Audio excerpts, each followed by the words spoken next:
Welcome back. গত ভিডিওতে আমরা আমাদের চেয়ার, ডেস্ক আর মনিটর ঠিক করেছি।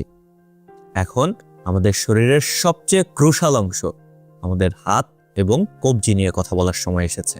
সঠিক হ্যান্ড পজিশন তোমাকে শুধু দ্রুত এবং নির্ভুলভাবে টাইপ করতে সাহায্য করবে না, বরং রিপিটেটিভ স্ট্রেইন ইনজুরি বা আরএসআই এর মতো মারাত্মক যন্ত্রণা থেকেও বাঁচাবে।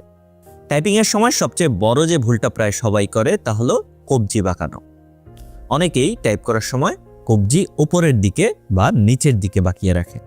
এটাকে একটা পানির পাইপের মতো ভাবতে পারো।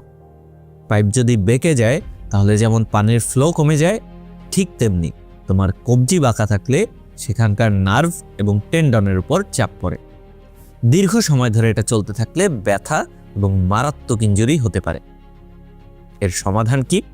দ্য গোল্ডেন রুল হলো নিউট্রাল রেস্ট পজিশন। এর মানে হলো তোমার কবজি সব সময় সোজা থাকবে। তোমার হাত এবং ফোর আর্ম বা বাহু যেন একটা সোজা সরল রেখা তৈরি করে, কোনো দিকে বাঁকা হবে না। এটাই তোমার কবজির জন্য সবচেয়ে স্বাভাবিক এবং আরামদায়ক অবস্থান। এই নিউট্রাল পজিশন ধরে রাখার জন্য তোমাকে ফ্লোটিং হ্যান্ডস টেকনিকটা প্র্যাকটিস করতে হবে। এর মানে হলো টাইপ করার সময় তোমার কবজি বা হাতের তালু ডেস্ক বা রেস্টের উপরে থাকবে না। তোমার হাতগুলো কিবোর্ডের উপর আলতোভাবে ভেসে থাকবে।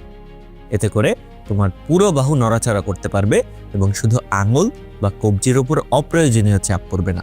মনে রাখবে, রেস্ট ব্যবহার করা হয় টাইপিংয়ের মাঝে বিশ্রাম নেওয়ার জন্য, টাইপ করার সময় কবজি চেপে রাখার জন্য নয়। সবশেষে দুটো ছোট কিন্তু জরুরি টিপস দেই। 1, কিবোর্ডে খুব জোরে আঘাত করবে না, আলতো করে চাপ দাও।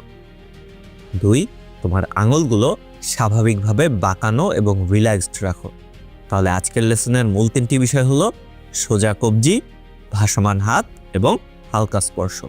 এখনই তোমার কিবোর্ডের উপর হাত রেখে এই নিউট্রাল পজিশনটা একবার প্র্যাকটিস করে নাও।